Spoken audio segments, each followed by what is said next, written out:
And it all in this time frame, it was like a 2-year time frame where I just changed. And then I left the industry, went into distribution, and started to do a shit ton of TV. So I never got back into it, which is why my consulting now is so important to me, because I've had these epiphanies of there's a reason for me to be in this industry. I feel that I have a really good voice. I've got a platform that I have the ability to talk on it. And I think that people really like me. Like the comments that I get from my clients and even staff afterwards I'm so proud of myself that I'm not that guy in 2003.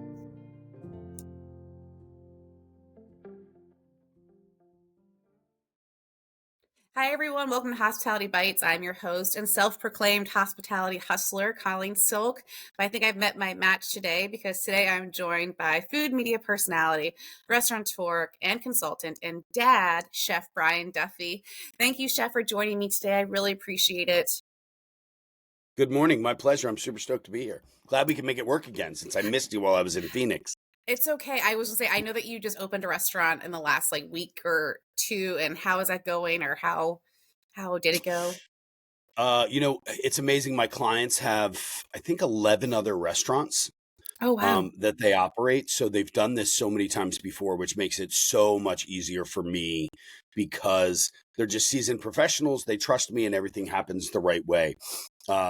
Unfortunately, it's been a little bit of a kind of a shit show, because we wait on people. Constantly waiting on people, watching a sound guy run around for 7 days to hang speakers, while Chatty Cathy ended up with every other worker that was in there. But it went really well. I mean, they actually ended up doing a friends and family last night. We got all the training done. I'm flying back out on Wednesday or Thursday to go out and do a retrain. So I was going to ask, so with you, when you do these openings, are they bringing you in from, obviously this is already established concept? Is it concept to development, or is it, hey, we're in a bit of a bind, can you just help us bring this all together? When do you get brought in typically? I mean, it works on every single kind of across the gambit, every single part of it. So I have some clients that reach out to me just wanting to do full concept development, meaning they want me to go in, they want me to help them develop a concept, bring it together. In those cases, I actually work with another partner, a very good friend of mine who's actually a guy from Bar Rescue as well, Michael Tips.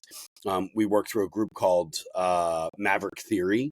So we do that where he'll do front of house, I do back of house, but we both have the same kind of very direct approach to hospitality.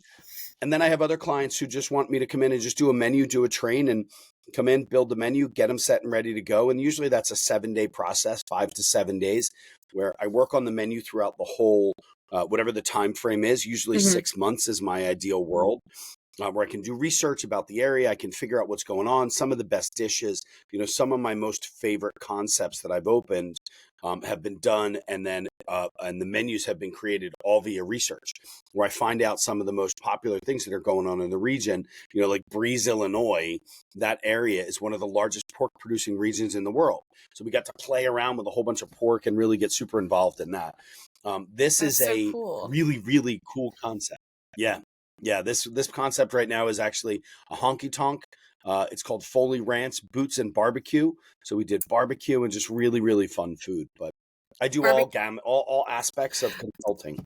I would say, barbecue is one of my favorite foods. We lived in Charleston for a while, and I got to have real Southern, Charleston barbecue. And my husband got to meet Rodney Scott, and then he embarrassed me by telling Rodney Scott that I fucked up his recipe for his deviled eggs. And I was like, why would you tell someone that I look up to that I ruined his very easy recipe cookbook from his cookbook? The barbecue is awesome. Rodney's such a sweet guy.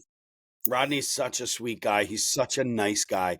And he's really funny because, he doesn't know a tremendous amount about food, but he knows barbecue. Oh, and he knows it really well. And Sundays, that line, during the pandemic, they were able to stay open, which was really cool. We actually had our Easter brunch. We went to Rodney's, ordered in advance, went to the drive-thru, and I was pregnant at the time, and we had the most amazing Easter barbecue from Rodney Scott's. Oh, that's awesome. Yeah, I know Rodney's story is also really cool. He's someone that I find so fascinating and just everything that he did and his upbringing. Which is what's so cool about my show is that I get to meet people like someone like Rodney who, yes, he's like this person on television, but like his backstory and how it came to, he was a small shop on the side of the road with his folks, and then boom, a global Oh yeah, sensation. It's and just then wild.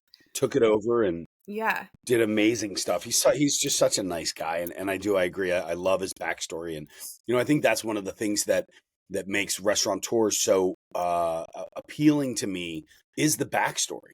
Mhm. There's so many stories that led to why we're doing what it is that we're doing now. And to me, that's the stuff that really helps me to build menus. One of the things I say is as you go through, the next 6 months, I usually I work off of Trello. I don't know if you've ever heard of Trello before. It's a great app. It's kind of like Slack. I Mhm. find it to be just super engaging.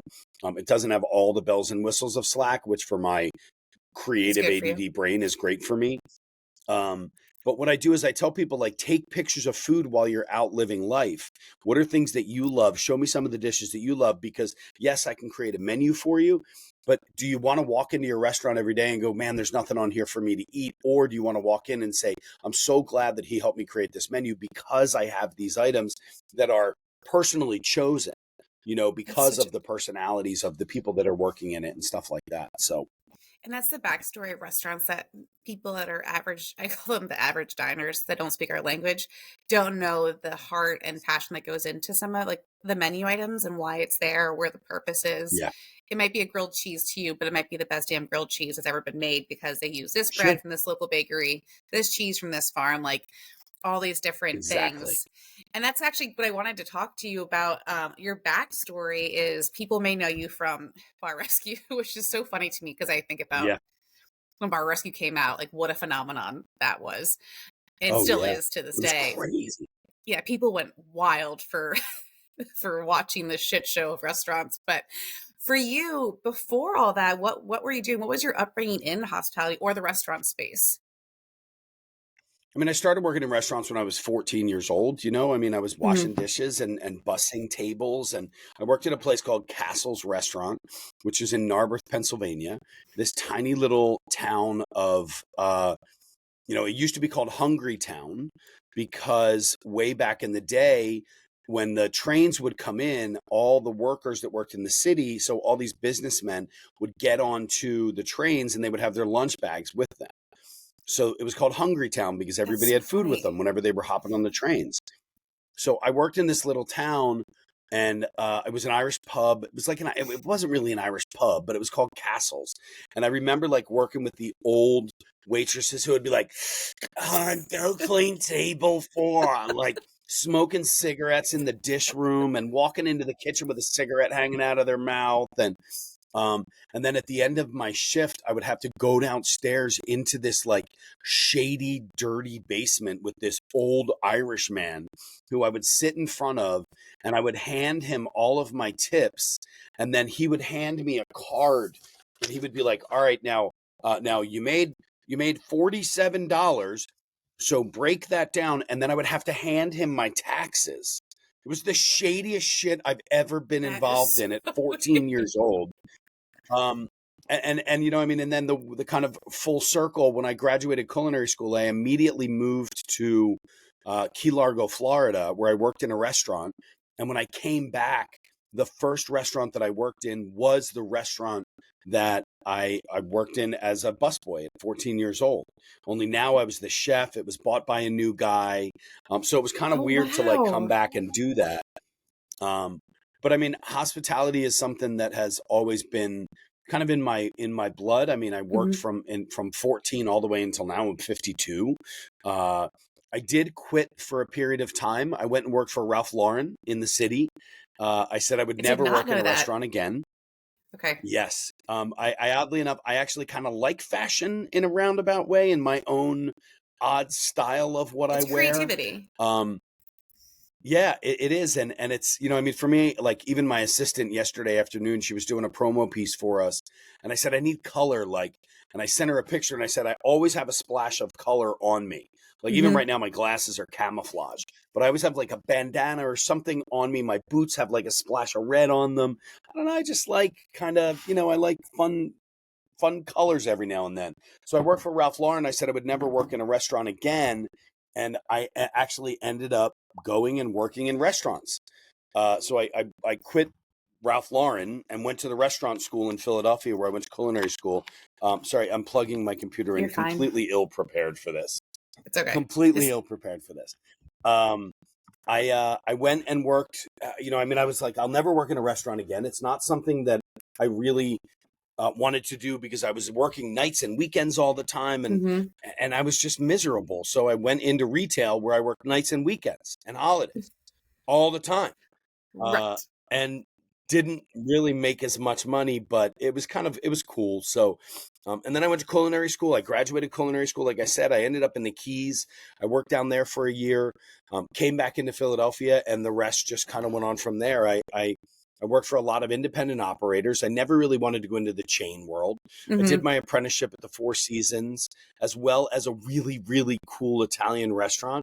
Um, so while everybody was farting around in culinary school and they wanted to start a softball team, I was The like, you guys Wednesday go night start a league. softball team. Yeah. I'm going to work in restaurants. So I worked at 2 restaurants for free, the Four Seasons in Philly and San Marco. And then I would leave there. I would go to the Four Seasons in the morning. I would go to San Marco at night. And then I would leave San Marco. And then I would go to the Main Lion in Devon, where I bounced at a bar for $8 an hour from 10 o'clock until 4 in the morning. Uh, so it was like this work ethic that was constantly being pushed into me. I mean, that's all I ever knew. My Mm-hmm. my mother worked her butt off as a nurse. My father worked his ass off as a teacher, and a very accomplished teacher, 4 master's degrees and a doctorate, taught honors Okay. chemistry and physics. And here's me like slinging eggs. Uh, it's so funny. Like my parents are very much professional in the setting, and I failed at school, royally failed at school. I was Oh, like, I hated school. it was so stressful Miserable. for From me. third Yeah. grade on, I couldn't stand it. It wasn't a place that I thrived. And started to thrive is when I was in high school and I started working at my family's Irish restaurant, which is why I'm dying. Is that my uncle started a restaurant in the 80s, Flanagan's. And it was like this world famous Irish bar in DC. And then a family friend purchased it and opened a new location. And I started working there at like 16, 17, which was not technically Nice. legal. But I realized I was Right. really good at talking to people and I learned how to multitask. I just gained skills. And that's kind of when I realized, okay, maybe school is not for me. Sorry, mom and dad, Oh, but I'm really good at the this. And worst. here I am 20 years later, still working, still working in Yeah. the hospitality sector. Yeah. So wait, where in DC was your parents' spot? So my Uncle Johnny's, it was Flanagan's. It was God, where was Flanagan's? This is the 80s. Early 80s before I was actually even born. But it was an Irish bar down these Okay. stairs, and he would have Irish bands from like all over or they'd fly in and play there. And then he opened a place called Right. Magoo's for a while. And Oh, so I was nice. we would go to Magoo's on Sunday as a family, go to this Irish bar together and spend time. And it really was about like cultivating family experiences. And that's probably also why I Right. love the industry is the Yeah. experience with other people and like getting to have these like just they're so much more than just dining. They're like what do they call it? Memory makers, you know? Yeah. And Yeah. I'm not a chef, but I do like to eat. So I always love to enjoy eating when I go out. And I respect and understand the work that goes into Well, preparing I that think plate of food.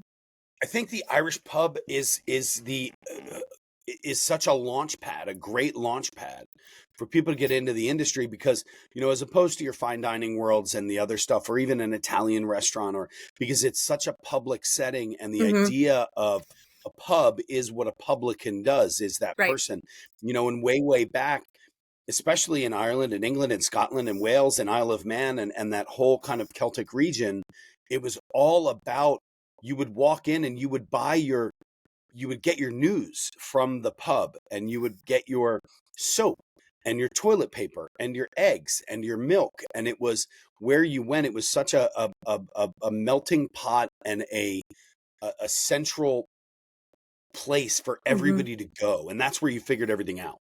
And it was such a cool launch pad for me because, I mean, I remember, you know, at my 21st birthday, going to Annie's in Ardmore and Jerry Timlin singing up on stage and saying, let's all wish Brian Duffy a happy 21st birthday, even though he's been coming here for 6 years. I was just going to say, how long have you been going there? You know, and I remember even up the street, there was a little place, and Ghislaine's was the name of it.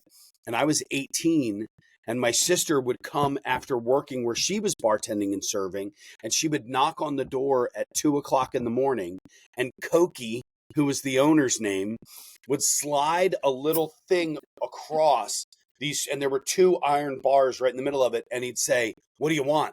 And my sister would say, I'm here to see Brian Duffy. And he would open the door. She was 21, I'm 18, and she's coming to visit. Like, those were the Irish pubs, and the cops are hanging out in there, and everybody knows, like, it was such a cool place and such a great way to start the industry. Well, that's kind of, and again, that's where I learned, though, the socialization is a skill, and you can really hone in on that. Yeah, it's a gathering place. It's so much more than just a dining or a bar, and exactly. And that's like what's and so it's cool the same about pubs. people. Mm-hmm. And it's the same people, and I think that Irish pubs are really still one of the only, even though, look, Irish pubs are outdated, they're not the hot thing anymore. But I still think that even in a lot of the Irish pubs that are out there, it is still a melting pot. It is still a central meeting place. It's still the same people. You know that Bob's going to be at the end of the bar at 5:00 on Friday afternoon, every single Friday. You know, it's just the way that it works. So I don't know. And I mean, I worked in so many Irish pubs because growing up in Philadelphia, we had so many of them. I mean, I worked at Downey's, which was the oldest Irish pub in Philadelphia. One of the, not the oldest, it was one of them. McGillen's is the oldest Irish pub in Philly. But, you know, I mean, and I worked at Downey's, which was, yeah, I know, right? Especially in the Irish community. They'll shun me.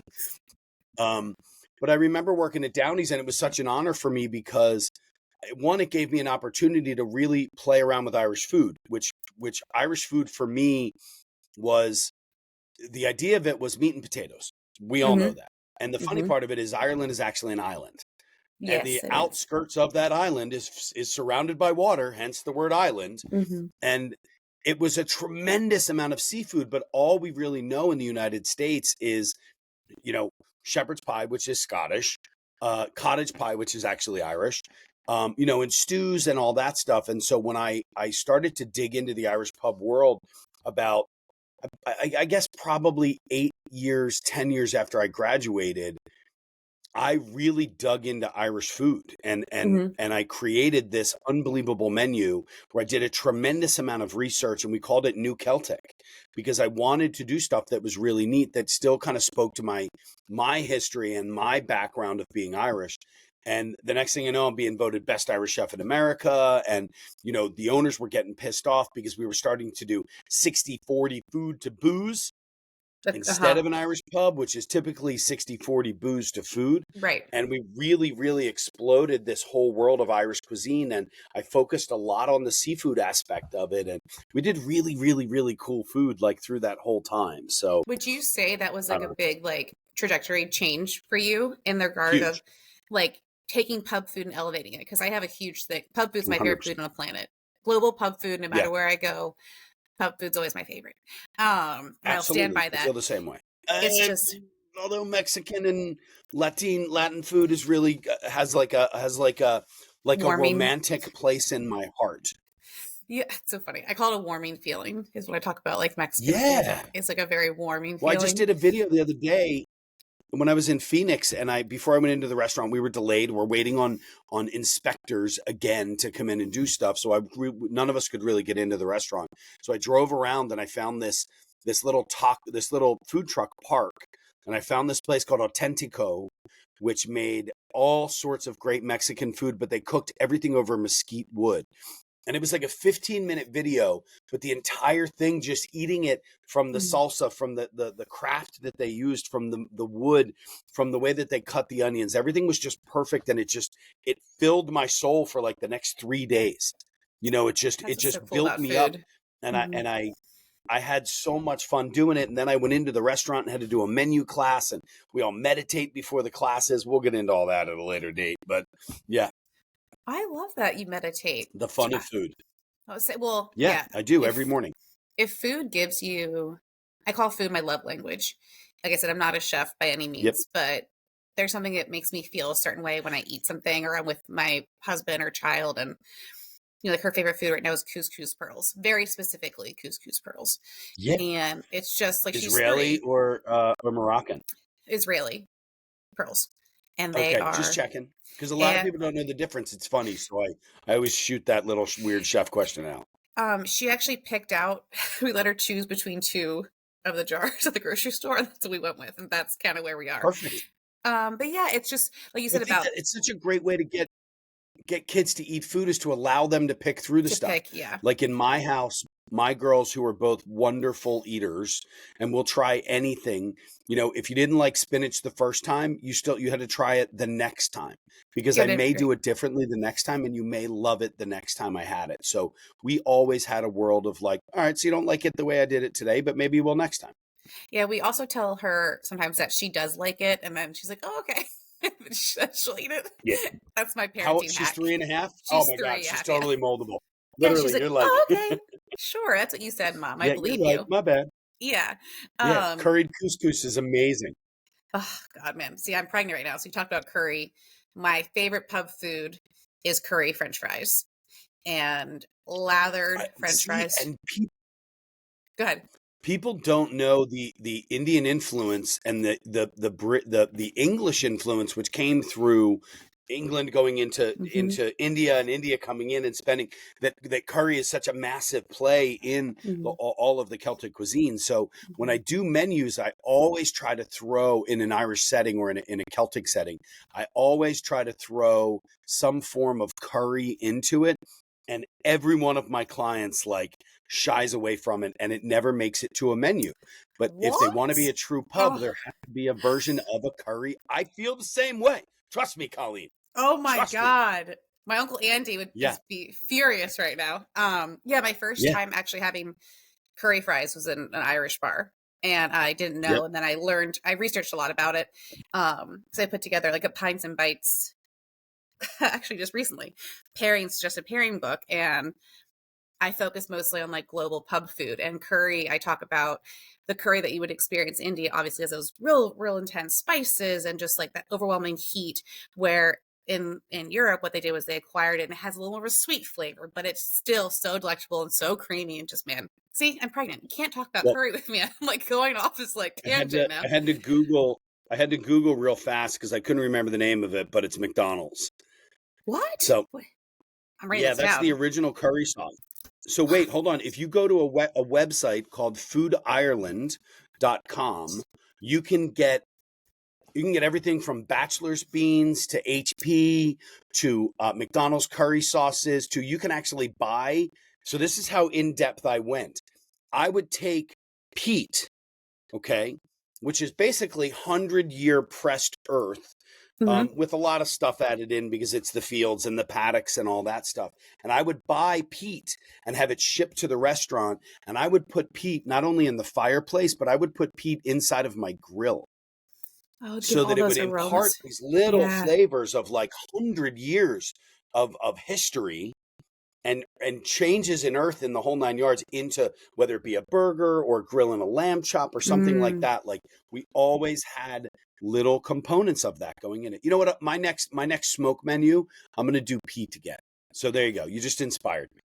Well, that again, God, see, this is why I love talking about food, because it's just the passion that you have for it, and just the love that you can tell that you have for a product. Because to like a regular person, a product on a grocery store shelf may not mean anything, but the work that goes in behind it and what the purpose is of it is like so phenomenal, because it just changes your whole experience when you dine out, when you know a little bit of these little like nuggets about food or menu items and things like that. I think it's really important. That's why, for me, we want our daughter to experience food from like all over to the best of her ability. Even if she doesn't eat it, order her for the restaurant, just put it in front of her. I'll eat it, but I want her to try just to see. Figure it out. You never know. I'm 6 months pregnant. Trust me, I'll eat it.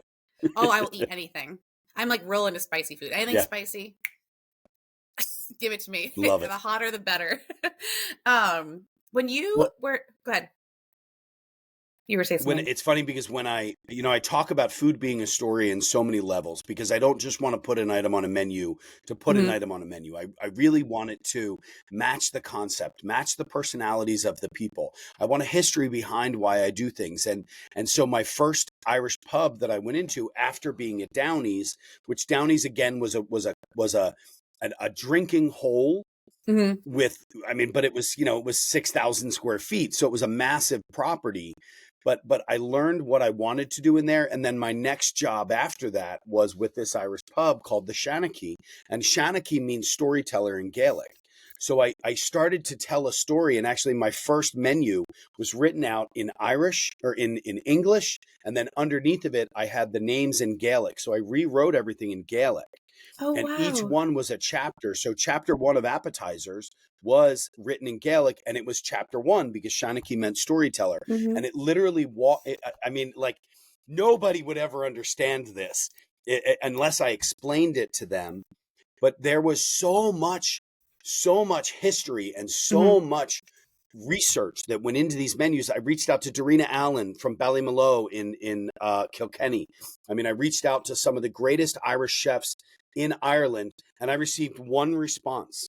But I asked each one of those chefs the simple three question: where did Irish food come from? Where Hmm. is it now? And where do you see it going? Because it's such a misunderstood cuisine, and it has some of the best culinary people in the world, and especially in Europe, that Hmm. are cooking in Ireland right now. I mean, Ballymaloe is by far one of the coolest cookery schools that's happening in Europe right now. I love that we're talking about Irish So food. passionate. There you go. Obviously, I'm Irish Catholic, and our daughter's gonna be starting Irish dancing in a couple of weeks. So this is like so my wheelhouse Oh, of, yes. I love that. yeah. I used Irish dance as a kid, so this is just like, my husband has really no like sure isn't really sure what his nationality is. So when he started dating me, and I was like, I'm Irish Catholic, so that means I have 60 first cousins, lots of aunts and uncles. The wedding's gonna be Yep. ridiculous, and I hope that you don't Yeah. mind. You'll never be able to speak again, but That's, that's fine. yeah. And what is his, you don't know what his nationality is. No, we're not really sure. Kind of like a hodgepodge. Just a white guy with tattoos and a beard. It's like what I say. It's what he, Nice. There you go. Well, there you go. It just makes him, he's honorary Irish then. You're good. yeah, and he fits in. But yeah, God love him. He's the best. He's just a great supporter.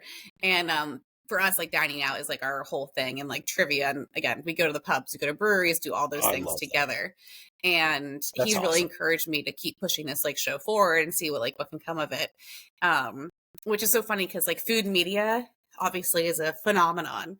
But I said it before, I think for me, what Bar Rescue did in this like food media world was took people into the restaurant and saw a lot of the Yeah. shit, a lot of the shitty Yeah. side. But your job on the show is very much what you're doing now, is like, how do we repurpose what you've created to the best of your ability? Or do we need to start from scratch? Did you ever think that food media, or that you would be in food media, or taking your skill set and translating it into this world? I didn't, even when I went to culinary school, I didn't really know what I wanted to do. Okay. So for me, it was kind of like, I cooked for friends, and I cooked for the ladies and saw responses and results from that when I was younger. So, Yeah.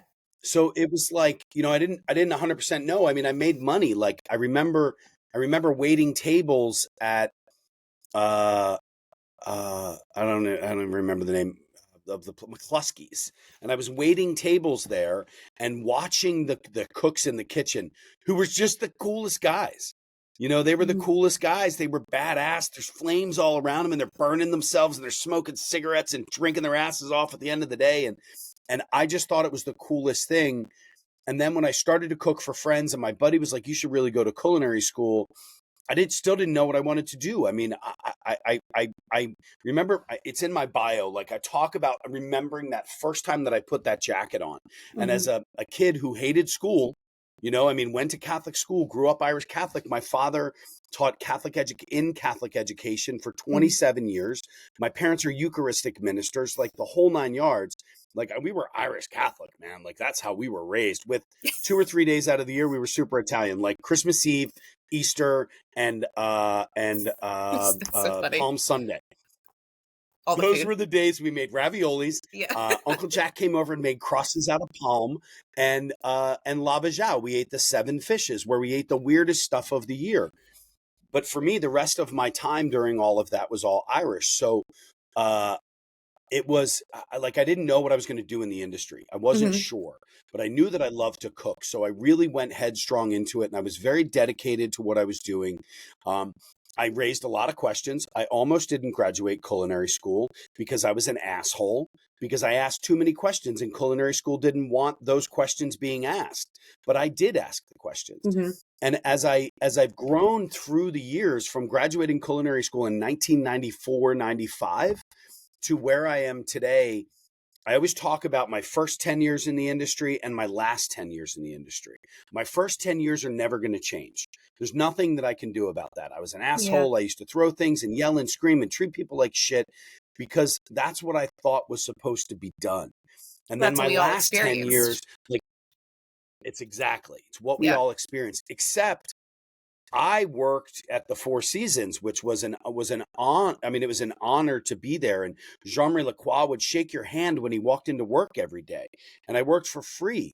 And then I left, graduated school, and went down to Florida, where I worked with a guy who threw potatoes at servers. Hmm. Okay. So Right. like I learned the complete opposite end of it. And I thought, all right, well, this is the real world. Hmm. But now, even from last week, what I learned last week with a whole new group of people, a whole new younger generation that's out there, is that they're just dying for knowledge, but they also want to question you about everything that you're doing. So what that says to me is that I have to be on top of my game now more than ever, because I have to give the information that I want to give rather than just talk about the food. Yeah. So did I know what I wanted to do at that point? No. Did I know the impact that Bar Rescue was going to have at that point? I had absolutely no idea. I was the Hmm. first chef on the show. Yeah.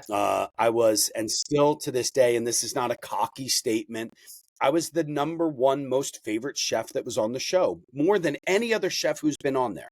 I'm not Nick shocked by that. Liberato maybe a little bit, kind of, Nikki's still one of my best friends, and he has that same, like, they love him, and Jason Santos, there's a lot of love there, but I still get recognized from Bar Rescue. I still have people that'll be like, Chef Brian Duffy's here from Bar Rescue, even though I've done 27 other TV shows I was since gonna that say, time. yeah. And a It barbecue still is a show. big part of it. And the barbecue brawl.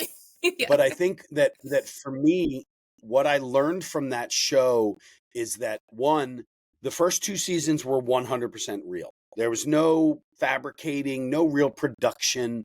They produced some of the stuff, but as the show got older, it was more about the drama and the shock Intensity. value of what was going to happen. But you got to realize that when Ami is calling me fat boy on TV, that happened live. The scenario of that happening during the show, Taffer actually stopped because he's like, can I touch him? He was in his ear. I remember. He's like, can we check with legal? Am I like, what the show showed was him like all headstrong going Mhm. in. What it didn't show was him like asking if the lawyers were okay if he walked over to the guy.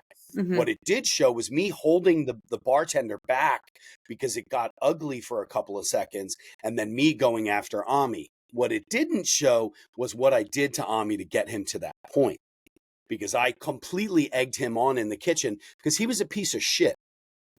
He was a Provoking. horrible human being who treated his servers Mhm. as if they were his Nothing. slaves.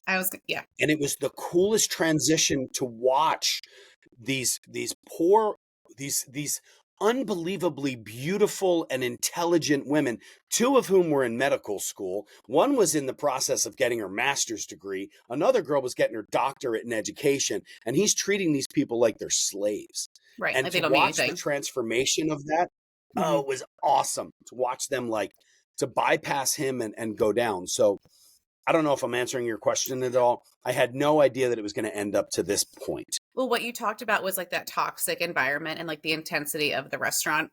And I'm an ambassador for the Burnt Chef Project. And the whole Oh, thing cool. is fuck stigma about mental health in the service industry, because so many of us that are Absolutely. older, quote unquote, we experience the really, really dark side of restaurant industry, you know, like the drinking till 4 Yeah. a.m. You're rewarded with a shift drink. You were most likely, if not talked down to by a chef or an owner.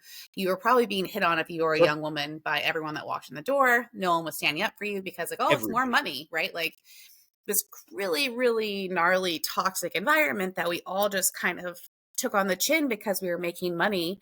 And, you know, that's kind of all we knew. And then I believe this Anthony Bourdain, obviously his death just like changed everyone's perspective on like the mental health of the service industry. Is like, hey, he was the most famous to me person in the hospitality media space, food media space, who took his own life. What the hell is going on in the restaurant industry? What are you guys going through? And to your point about this person that you were working with on the show was not only horrible in real life, but on television, he didn't care. Just kind of like shows you like really what the nasty part of this industry could be. And you said earlier that the 10 years before, or you started with 10 years recent or very different, and that you now meditate and you believe in calming and centering before you go into these meetings and stuff really is a huge, I mean, it's a great thing to hear because not everyone can do that transition from like the hothead to the peaceful person because you want the restaurant to succeed or you want the staff to respect and understand you and not feel like it's all about like fear and that you're going to be fucking potato thrown at your head for not doing something. Absolutely. Like, you know, and I commend you for that. And to even acknowledge that is really, really cool. When did you really feel like you transitioned or like thought about it? You know, I remember there was a time where I was just done. I didn't want to do it anymore. It was miserable. I wasn't happy. I was angry. I think I was going through a divorce at that point.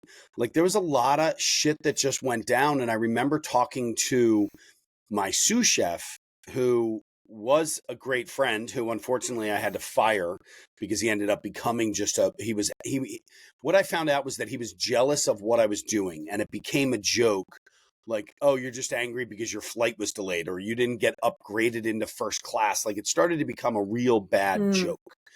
And unfortunately, he ended up ruining a restaurant where I gave him full reign, and his wife she was the general manager. And I remember talking to these guys before this all happened and just saying how miserable I was and I just wasn't into it. And I felt like I was so alone in this world that I didn't feel like anybody else was having these troubles because we didn't talk about this stuff. Now we communicate so heavily, you know, and especially as men, which growing up in an Irish Catholic household, you know how that works. You know, your emotions were anger and happy. There never was an in-between in the center of that. There was no talk about mental health. There was no talk about depression or any of that stuff.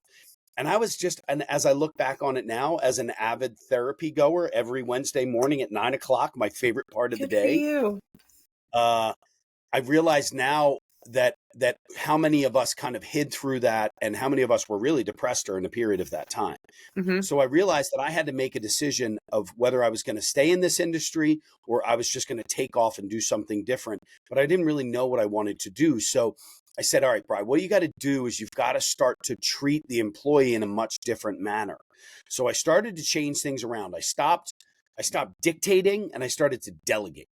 Okay. And there's a huge difference. With that. I started to talk to my staff more about what they wanted to do. What do you guys think? I'm going to get, you know, I used to have, man, I loved this. I opened this awesome property called Harvest Seasonal Grill, which now there's 10 or 12 of them. And I don't know if the owner ever knew what really went into this, but we had 75 farmers that we worked with. And what I used to do is I would have boxes.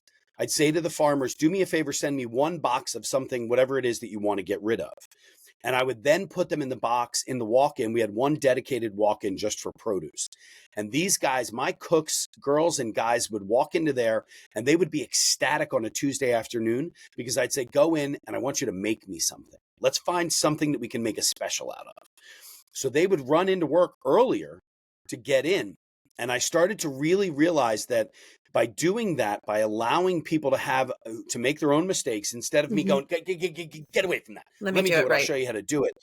to I now changed it around to, and I used to have a girlfriend who said this all to me all the time when she'd be cutting something, and she was a chef as well. I'd say, hey, let me show you a trick. And she'd be like, why don't you just do it for me then if you're going to show me the trick? And I started to do that with my staff. Like, hey, let me show you a trick instead of get out of here. Let me do it for you. Mm-hmm. So I started to open that up. The other thing that I did was I really started to pay attention to the schedules. I started to make sure that schedules were done 2 weeks prior to, and this is in my corporate setting. I was a corporate exec. We had 17 restaurants or whatever it was. I oversaw 4 concepts. And what happened was I would start to do my schedules earlier so people could really schedule their lives. It's and then huge. The other thing is huge. I mean, how many times have you gotten a schedule at 10 o'clock on a Sunday night and realized you got to be in at 8 a.m. on Monday? It's major, yes. And then I would change that not only to that, but I remember this kid, his name was Lance. And Lance was getting engaged, and he was trying to figure out when he was going to ask his girlfriend to marry him. And I had just changed the schedules around, and I changed it so that you as Colleen would close on Friday night, but not on Saturday night. And then maybe the next week you would close on Saturday night, but not on Friday night. So you could realistically start to create a life outside of this business. Hey, I'm going to be done at 8 o'clock. Grab me. Okay. Or I'm going to be done at 9. Why don't you come over? We'll grab a drink. We'll go see a movie at 11 o'clock, whatever it is. So people started to get lives, and I started to see the change in my employees. They were working harder. They were working smarter. I started to pull out of my POS systems what we called an item forecast, which not a lot of POS systems have. And about 90% of the people that have them never ever use them. And what it does is it takes a screenshot of the last 6 weeks, and it says in the last 6 weeks, you've sold 600 orders of wings, whatever it is. On Monday, you sold 22. On Tuesday, you sold 26. On Thursday, you sold 55. So it started to be that I would print that up and put it on the wall for what my staff would need on their stations for that day. So prepped. That was now putting into my head, I need to pay more attention to the end of day stuff of how much I have. And it all in this time frame, it was like a 2-year time frame where I just changed. And then I left the industry, went into distribution, and started to do a shit ton of TV. So I never got back into it, which is why my consulting now is so important to me, because I've had these epiphanies of there's a reason for me to be in this industry. I feel that I have a really good voice. I've got a platform that I have the ability to talk on it. And I think that people really like me. Like the comments that I get from my clients and even staff afterwards I'm so proud of myself that I'm not that guy in 2003. Is that incredible? If that makes any sense. I mean, when I talk about like a moment that changed my life, is I got a DUI, and that changed my life. Wow. That's big. And people I was like, and it's probably the best thing that could have happened to me. Like, what? You got arrested, and you had to, I was like, I did. I was like, but I learned that I wasn't respecting alcohol. I was not giving a crap about myself or my well-being because no one else seemed to care, because we're all out till God knows when. And what the hell am I doing? I'm at that point, I was still in my early 20s and I've been doing it a long time. So I up and moved to Chicago on a whim by myself, and I had family out there, thank God. From where? From here, Ocean City.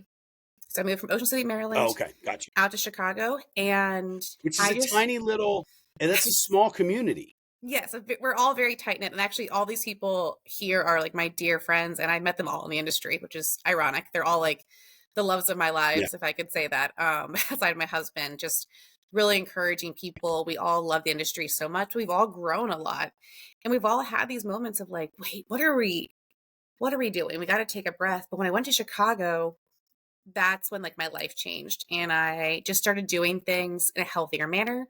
I started experiencing life. I started working really hard in the restaurant industry, and then boom, I just worked my way up. But the most important thing for me was learning that if I work with my staff versus having them work for me, they are completely different people. They respect you.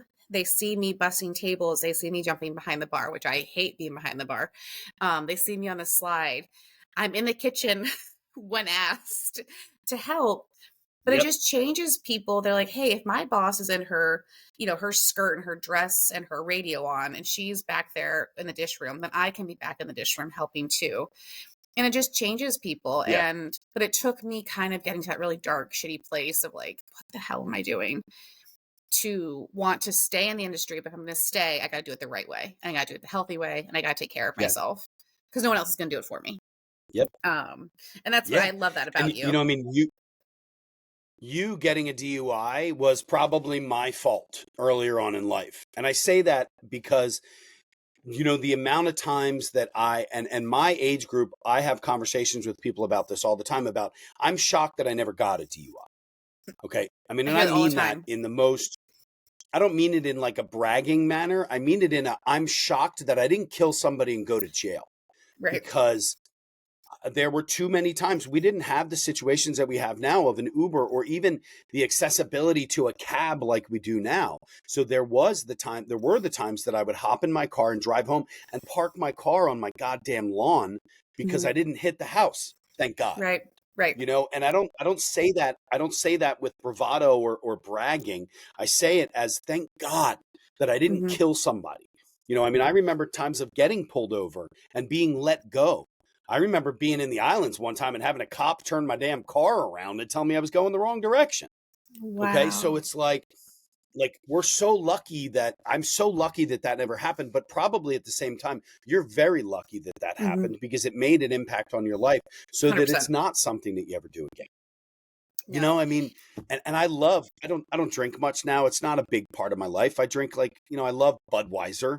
And I love a Mezcal Negroni. Those are what I drink. I don't really drink anything else. And I love how I feel. I love how I just don't feel like shit 90% of the time. But I tell my girls even I mean, I lived at the top of an Irish pub, like up the street, 100 yards away. And there were times that I would drive to the goddamn bar. Right. There's no reason. And I would drink a case of beer in a night, like 24 beers in a night. And then still drive to Ardmore Pizza to get a goddamn pizza at 3:00 in the morning. Like, obviously, what world was that? So we all have those changes, and they're good. And you have to recognize them and respect them. Right. So for me, it's very much respecting that I saw that what the industry was doing to me at that time in my life was I was the poster child of completely absorbed and sucked into the highs of making a boatload of money, blowing as fast as I made it, and then having to recover. I'm like, okay, I'll work 14-hour shifts just to make back what I just blew yesterday. So sure. How unhealthy, right? But now for me, I want the industry to move forward. And when people open these restaurants, I'm like, with your DEG consult, do you guys call it DEG or do you say, is there another acronym I should be using? No, it's, I mean, it's so funny. Everybody just says Chef Brian Duffy with it. So Duffified Experience Group is, and I'll tell you what Duffified is real quick. So DEG came from a world of, because I believe that we go into a restaurant because we're creating experiences for people. I want 100%. People to walk into a place and be immersed in it, whether you're in what I call Irish Disneyland, which is like, the Irish pubs out there, the Tilted Kilts and the Kildares, and, a lot of these places that have they have a picture of the Quiet Man on the wall and a bike next to it hanging on the wall. Like that's Irish Disney World. I'm laughing. But you said Tilted Kilt. Just made me giggle. Yeah. I think of the Tilted Kilt. I did. I was a consultant for Tilted Kilt. I created menu items for those guys. I did not know that. And the day that I was in the office, they're fully, they are no longer around. They're defunct. But one of the funniest things is I was in there and I was creating new menu items for those guys. And while I was doing it was one of the days that they made the deciding factor on how short the skirt should be, the kilt should be. Oh my God. And they actually raised it 1/4 of an inch. So for me to see that stuff and see the process kind of gave me the opportunity to do that I do now. But, that's what experience is. And Duffified, the word Duffified came from was, and I don't think I've ever really truly explained this, but I got divorced. And it was a launch pad for me where I was like, okay, I have 2 responsibilities here now. I have a responsibility to my 7-year-old and my 4-year-old, where before I spent the last 7 years and 4 years working every single day, being a chef, coming home at midnight, going drinking with my buddies, waking up in the morning, having to be a dad on Sunday and Monday, when my wife was like, all right, you worked all week. I need a day off. You go do your Right. thing. And the other part of that was that I realized that I really hadn't experienced anything. I hadn't traveled anywhere. I hadn't been anywhere. I hadn't done anything. So the idea of Duffified has now turned into never saying no.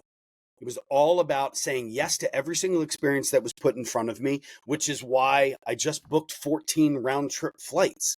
Wow. Because I have to work and I have all these opportunities to be in cool places and do different things and share the experiences that I've had in and out of hospitality, and to take not only the professional approach, but the spiritual approach to it as well, because everybody has a different way. So I start off every single consultation that I do with a staff, and we do a breathing exercise, and we talk about two things. One, which is releasing that which no longer serves you. Everything that happened to you up to this day has now passed. There's nothing that we can do about that. Okay. But what we have to do at this point right now is we have to release all of that. So if you want, I'll do my weird. Do you want to do my weird thing with me? I go see a life coach. Bring it on. Okay. Let's do it. Okay. So there was, I had a very dear friend who once said to me, to keep what you have to give it away. Okay, so that is something that I just got the chills even saying it, but it's the truth. To share the knowledge that we have to give it away. But to release that which no longer serves us is such an important thing to realize. So to get the full understanding of that, what you're going to do is you're going to listen to me and we're going to do it together. And I want you to, in a second, I want you to take a really nice breath. So kind of sit up straight. Okay.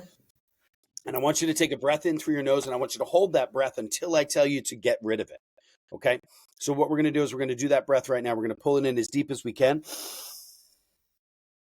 And right now we're holding on to this breath that's inside of us, and it has done its job. It's now allowed all that oxygen to get into our bloodstream, to allow our heart to pump. But what we're feeling is a discomfort. We're holding a little bit of that discomfort because we can't breathe. So that's what we do when we don't release that which no longer serves us. So by holding on to that breath, which you are right now, your body's going to shake for a second. You're getting a little uncomfortable. I'm realizing you're 6 months pregnant, and we should probably allow that breath to go. So just let it all out. Just breathe it all out and just let it go. Because it's not going to do anything for you to continue to hold on to that past. Yeah. It's not there. So imagine taking every single experience that you've ever had working in every other restaurant, and the guys who grabbed your ass and honked your boob and called you a cutie patootie when you were walking through the dining room, and the chef who yelled at you, and the owner who treated you like shit and gave you a goddamn box of Panettone as a bonus for Christmas, which I quit the next goddamn day because of that. But letting all of that go, because we have a new opportunity and a new experience to create new experiences for people on such a different level, that if we do that and we just release all that shit, your life changes so fast. And that's how I feel about that. I love that so much. I just started seeing a life coach. and yeah, like this is kind of like along lines of... You should follow my brother. I saw that you... First of all, you guys look very similar, which was kind of like, holy crap, is this Brian? There's three of us. There's three of you. Okay. There's three of us, and we had a production company called, we still do, it's called Ugly Brother Studios. And my brothers are twins. This makes more sense. Okay. I have to tell you something after we talk.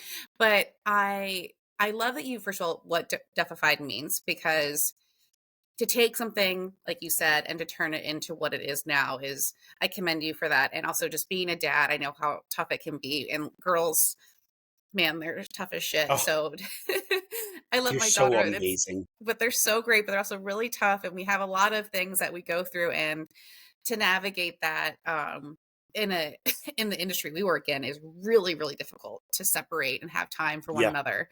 So I think that you should be really proud of yourself. And I don't think it's cocky in any way, shape, or form. It's really more about just pushing the industry forward and having this like tool, this breathing exercise, to share with other people. Like, a general manager could see you do them, like, hey, I want to try that with my pre-shifts, or like, what's something we could do in pre-shift that starts the day fresh, so no one feels like you're going with that constant anxiety of like, oh shit, are we going to be in the weeds? And then everyone starts crying. So that's God, that's so cool. I love that you do that. But there's one more thing that I know that you're working on, and that's the World Chef. And I was hoping you could just share a little bit about that before we go. What World Chef is. So World Chef kind of turned came from a necessity out of pandemic. The March of Dimes, 60% of their fundraising happens at their live events. So my brothers were tasked with getting involved, not tasked, they were asked to get involved with a March of Dimes event in LA in a production capacity. And then pandemic hit. And so what happened was they had to find an opportunity to do some fundraising. And so they created this box situation where they had a live venue where people could bid and really bid on auction items and do stuff like that.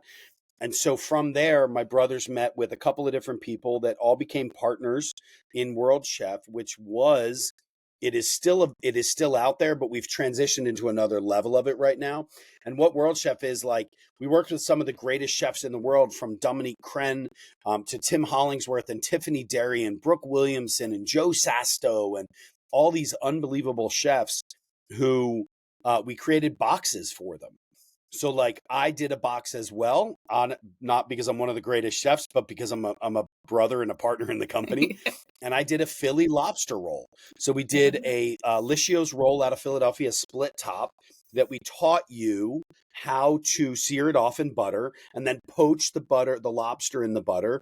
We shipped you a cheese sauce that was made from Cooper American and a sharp white cheddar. So you had this beautiful sauce that went over the top with a brunoise red onion and chopped chives and shaved lettuce and all that stuff.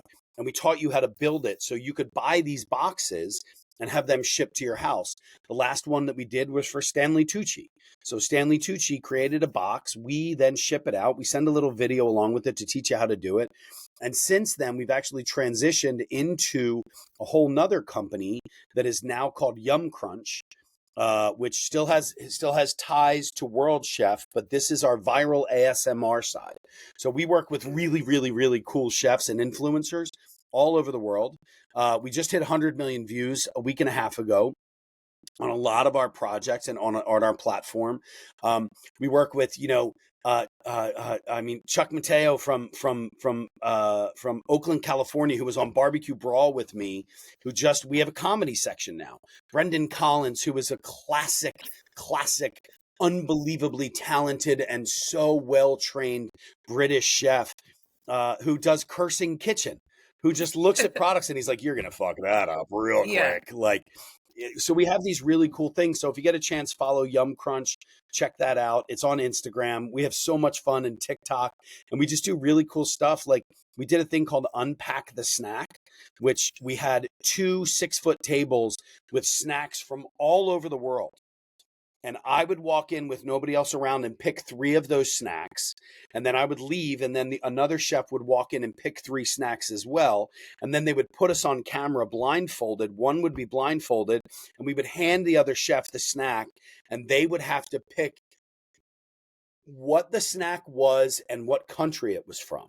Oh, wow. So it was like, and I got stuff from Turkey, Indonesia, and I think Ireland, whatever it was. And it was like, one was a walnut roll that was in like this pomegranate flavored gelatin, and it's like, so we did these really, really cool things. We did another called Marry, Kiss, Kill, which was like, mayonnaise, ketchup, and mustard. Which one would you marry, kiss, or kill? Sugar, powdered, brown, or granulated. Like we really played on these cool things and did really cool stuff with it. So it was a really neat project. We still have a boatload of fun doing it. Good. It's and I got my hands in. I'm an advisor and a part owner on a cookie company out of Alaska. We called Molly Bees, who is this wonderful woman who had $150 left to her name.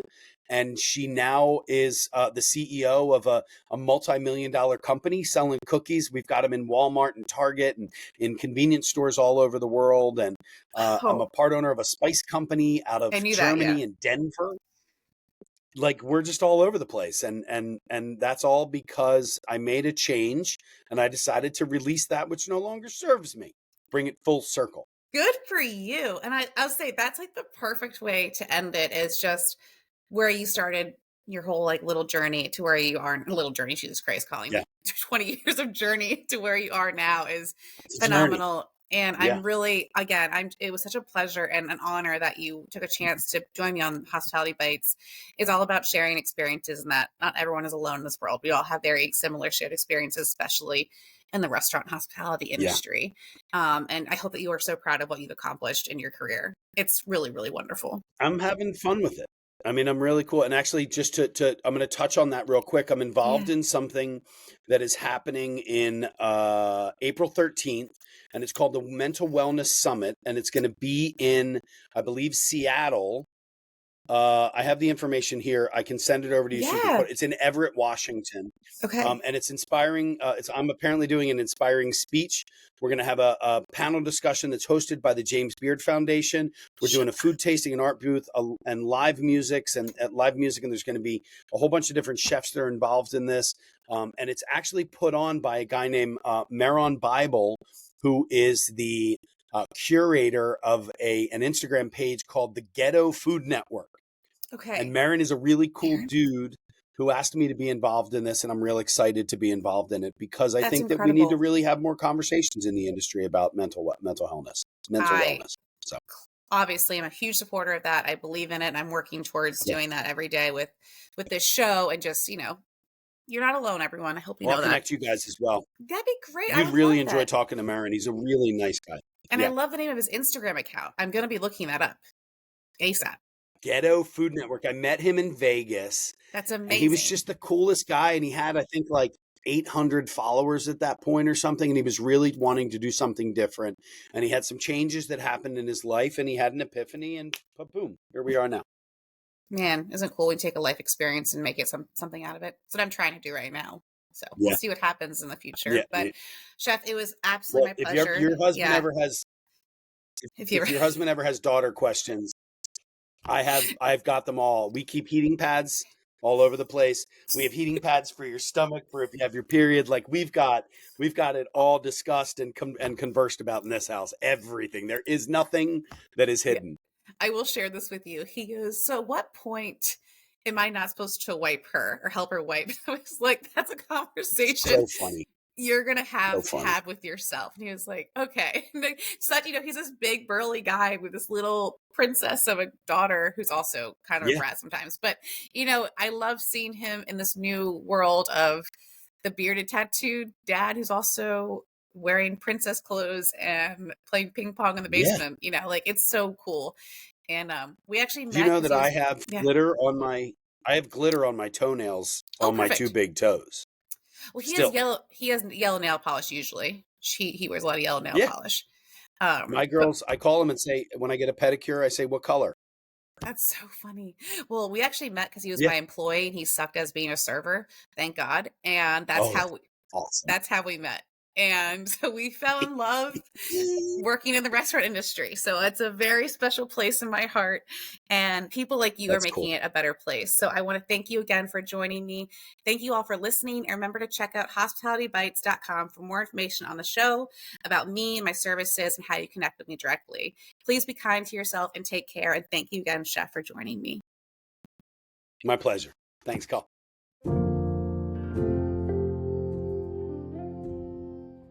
Thank you for tuning in today's episode. I'm Colleen Silk, the host and producer of Hospitality Bites and the founder of Hospitality Bites Media. Although this is the final season of Hospitality Bites, there's a lot more in store for HBM. I'm launching a new unscripted show called Beyond the Burnout, which will be filmed right here in my backyard of Ocean City, Maryland, and the Delaware Beaches. We'll be featuring local hospitality professionals and familiar faces, discussing everything about the industry, including its challenges, successes, and how to navigate the ever-evolving hospitality landscape. To make this happen, though, I need your support. If you enjoyed today's episode, please like, share, and subscribe to stay updated and help spread the word about Beyond the Burnout. If you want to know more about the upcoming series, industry and sponsor opportunities, please visit hospitalitybites.com or email me at csilk.hbm@gmail.com. Thank you for listening and watching, and stay tuned for more episodes and updates. Ta-da!